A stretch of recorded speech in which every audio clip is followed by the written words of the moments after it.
शिल्लक राहिलेल्या उपम्यापासून आपल्याला आज करायची आहे एक सिक्रेट रेसिपी। तर माझ्याकडे सकाळचा शिल्लक उपमा राहिला होता, तर त्यासाठी काय केलं आहे, माझ्याकडे घरात थोडे वाटाणे होते, तर मी वाटाणे घेतले। त्यानंतर मी 3 बटाटे बॉईल करून घेतलेले आहेत आणि त्याच्यानंतर मी इथे घेतलेला आहे दही। तर इथे थोडं मी 100 ग्रामच्या आसपास दही घेतलेलं आहे आणि मिक्सरच्या जारमध्ये मी उपमा पूर्ण टाकून घेत आहे आणि उपमा थोडा थोडा टाकून त्याच्यामध्ये आपल्याला थोडं थोडं दही ॲड करायचं आहे आणि ते छान असं वाटून त्याचं एक बॅटर तयार करायचं आहे। तर आता तुम्ही पाहू शकता इथे मी थोडं थोडं दही टाकून छान असं त्याचं थोडंसं पाणी टाकून त्याचं एक बॅटर तयार करून घेणार आहे। तर अशा प्रकारे आता मी मिक्सरच्या जारमध्ये बॅटर तयार करून घेतलेला आहे। तर राहिलेला शिल्लक उपमा देखील मी पुन्हा एकदा त्याच्यामध्ये मिक्सरच्या जारमध्ये घेऊन पुन्हा पूर्ण बॅटर मी तयार करून घेतलेला आहे। तर तुम्ही पाहू शकता अशा प्रकारे मी बॅटर तयार करून घेतलेलं आहे। अगदी मला काही सुचत नव्हतं की त्या उपम्याचं काय करावं, पण अचानक मला ही कल्पना आली की आपण अशी एक रेसिपी ट्राय करून बघावी। तर ही रेसिपी म्हणजे जर तुम्हाला संपूर्णपणे जोपर्यंत तुम्ही पाहत नाही तुम्हाला तोपर्यंत तुम्हाला या रेसिपीचं सिक्रेटच कळणार नाही। तर त्यासाठी काय करायचं आहे, इथे मी घेतलेलं आहे वाटाणे मिक्सरच्या जारमध्ये वाटाणे वाटून घेतले तुम्ही पाहू शकता। आणि अशा प्रकारे वाटाणे वाटून घेतल्यानंतर त्याच्यानंतर मी इथे काय केलेलं आहे, 10 मिनटं जे आपण आपलं बॅटर वाटून ठेवलेलं होतं, तर आता मी छान पुन्हा एकदा ते मिक्स करून घेत आहे आणि त्याच्यानंतर जे वाटाणे मी वाटून घेतले होते ते वाटाणे देखील मी त्या बॅटरमध्ये संपूर्ण टाकून घेतलेले आहे। तुम्ही पाहू शकता अगदी मनाने मी ही सगळी रेसिपी केलेली आहे, मला काही सुचत नव्हतं, पण जसं जसं सुचलं मी तसं तसं करत गेले। त्यानंतर 2 लाल टमाटे मी त्याच्यामध्ये छान चिरून टाकलेले आहे आणि 3 बटाटे जे मी बॉईल करून ठेवले होते ते देखील स्मॅश केलेले आहेत आणि ते देखील बॅटरमध्ये टाकलेले आहेत आणि 2 मोठ्या आकाराचे कांदे बारीक चिरून मी त्यात टाकून घेतलेले आहे आणि बॅटर छान असं मस्त असं व्यवस्थित असं हलवून घेतलेलं आहे। तुम्ही पाहू शकता की थोडेसे उपम्यापासून किती मोठं बॅटर तयार झालेलं आहे। तर मिक्सरच्या जारमध्ये थोडंसं पाणी घेऊन थोडंसं मी पाणी त्याच्यामध्ये ॲड केलेलं आहे आणि संपूर्ण बॅटर मी मिक्स करून घेतलेलं आहे। तर तुम्ही पाहू शकता बॅटर आपल्याला थोडं घट्टच ठेवायचं आहे, त्याची कन्सिस्टन्सी तुम्ही पाहू शकता। त्याच्यानंतर थोडंसं 3-4 मी हिरव्या मिरच्या कापून घेतलेल्या आहेत आणि भरपूर अशी कोथिंबीर टाकून घेतलेली आहे आणि छान असं मी त्याचं एक बॅटर तयार करून घेतलेलं आहे। तर तुम्ही देखील उपम्यापासून अशी रेसिपी ट्राय करून नक्की बघा। तर आता इथे आपलं बॅटर पूर्णपणे तयार झालेलं आहे। आता मी काय करणार आहे, चवीनुसार मीठ टाकून घेणार आहे। तर उपम्यामध्ये ऑलरेडी मीठ आपलं होतं, तर त्यानुसार मी थोडंसंच मीठ टाकून घेते।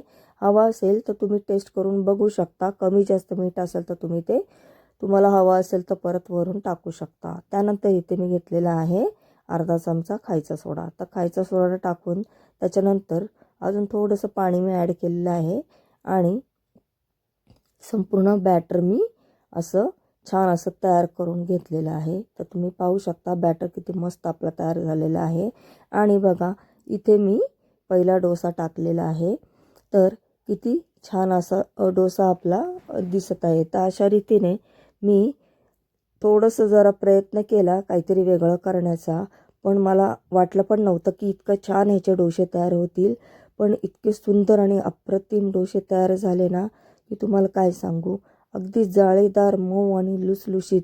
तर तुम्ही देखील जर घरी कधी शिल्लक असा उपमा तुमचा राहिला असेल ना, तर तुम्ही देखील नक्की असं बॅटर तयार करून असे छान डोसे करून बघा। तर इतके खायला चविष्ट लागले ना की मला स्वतःलाच म्हणजे विश्वास पटला नाही की इतके छान डोसे होतील म्हणून।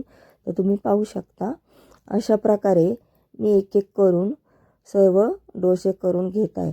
तर थोडं थोडं तेल पॅनमध्ये आपल्याला टाकायचं आहे, पण गॅसची फ्लेम अगदी आपल्याला मीडियमच ठेवायची आहे, वाढवायची नाही आहे। कारण गॅसची फ्लेम जर मोठी केली तर आपले डोसे पटकन जळतात, कारण हे इतकं सॉफ्ट हा डोसा होतो ना आणि इतका जाळीदार होतो ना, आणि तितकाच पटकन तो शिजतो देखील. तर तुम्ही पाहू शकता.